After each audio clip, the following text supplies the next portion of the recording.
ইরানের সামরিক শক্তি নিয়ে আলোচনা করতে গেলে এক বিশেষ জটিলতার সম্মুখীন হতে হয়, কারণ এই দেশটির দুটি পৃথক সেনাবাহিনী রয়েছে। একটি হলো নিয়মিত বাহিনী আর্টেশ, আরেকটি হলো বিশ্ববিখ্যাত ইসলামিক রেভলিউশনারি গার্ড কর্পস বা সংক্ষেপে আইআরজিসি।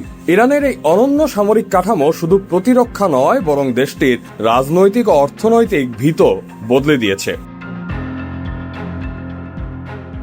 ইরানের নিয়মিত সেনাবাহিনী বা আর্টেশের মূল দায়িত্ব দেশের সীমানা পাহারা দেওয়া এবং বাহ্যিক হুমকি মোকাবেলা করা।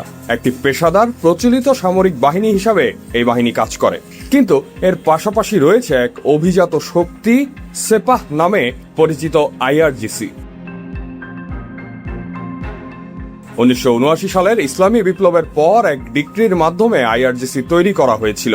এর মূল লক্ষ্য ছিল বিপ্লব ও ধর্মীয় ব্যবস্থাকে রক্ষা করা এবং নিয়মিত বাহিনীর সম্ভাব্য প্রতিবিধানের বিরুদ্ধে একটি পাল্টা ওজন হিসাবে কাজ করা।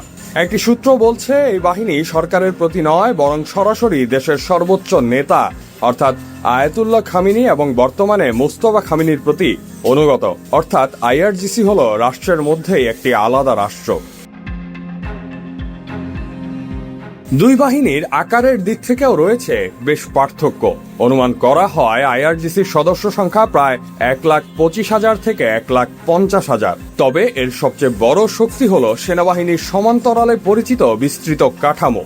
আইআরজিসির নিজস্ব স্থল, আকাশ ও নৌবাহিনী রয়েছে। এছাড়া এটি প্রায় 1 মিলিয়ন স্বেচ্ছাসেবী সদস্য নিয়ে গঠিত বাসিজ মিলিশিয়া বাহিনীকে নিয়ন্ত্রণ করে। এই বাসিজ বাহিনী আভ্যন্তরীণভাবে সরকার বিরোধী বিক্ষোভ দমনে ব্যবহৃত হয়। সম্প্রতি একটি প্রতিবেদনে বলা হয়েছে ইরানের এই অনন্য কাঠামোতে আর্টেশ এবং আইআরজিসি আলাদা আলাদাভাবে কাজ করলেও সামগ্রিক কমান্ড কাঠামোতে তাদের সমন্বয় করা হচ্ছে। আইআরজিসি এবং আর্টেশের মধ্যে মূল পার্থক্যটা আসে অস্ত্র ও প্রভাবের জায়গায়। আইআরজিসিকে বলা হয় ইরানের সবচেয়ে শক্তিশালী সামরিক শক্তি, কারণ দেশটির সবচেয়ে অত্যাধুনিক অস্ত্র যেমন ব্যালিস্টিক ক্ষেপণাস্ত্র এবং ড্রোন কর্মসূচি সম্পূর্ণভাবে আইআরজিসির নিয়ন্ত্রণে।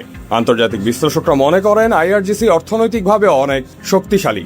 দেশটির নির্মাণ থেকে শুরু করে তেল ও টেলিকমিউনিকেশন খাতের বিশাল অংশ জুড়ে রয়েছে এই বাহিনীর অর্থনৈতিক সাম্রাজ্য। তাই একে ইরানের সবচেয়ে শক্তিশালী ও প্রভাবশালী প্রতিষ্ঠানও বলা হয়। আইআরজিসির একটি গুরুত্বপূর্ণ শাখা হল কুদস ফোর্স। এটি মূলত একটি বিদেশি গোয়েন্দা বাহিনী যা ইরানের প্রতিরোধের অক্ষ তত্ত্ব বাস্তবায়নে গুরুত্বপূর্ণ ভূমিকা রাখে। এই বাহিনীর মাধ্যমে ইরান লেবাননের হিজবুল্লাহ, ইয়েমেনের হুতি এবং ইরাক ও সিরিয়ার বিভিন্ন মিলিশিয়া গোষ্ঠীকে সমর্থন ও নিয়ন্ত্রণ করে। অন্যদিকে নিয়মিত বাহিনী আর্টেশ বিভিন্ন অভিযানে তেমন জড়িত নয়, তবে তারা কেবলমাত্র দেশের সীমানা রক্ষায় ব্যস্ত থাকে। এর ফলে আরো বিস্তৃতভাবে কাজ করতে পারে আইআরজিসি।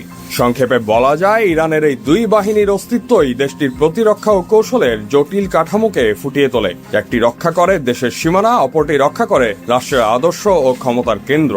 এই দ্বৈত শক্তির সমন্বয়ে আজ টিকে আছে ইরানের প্রতিরক্ষা ও আঞ্চলিক প্রভাব বিস্তারের মূল চালিকা শক্তি।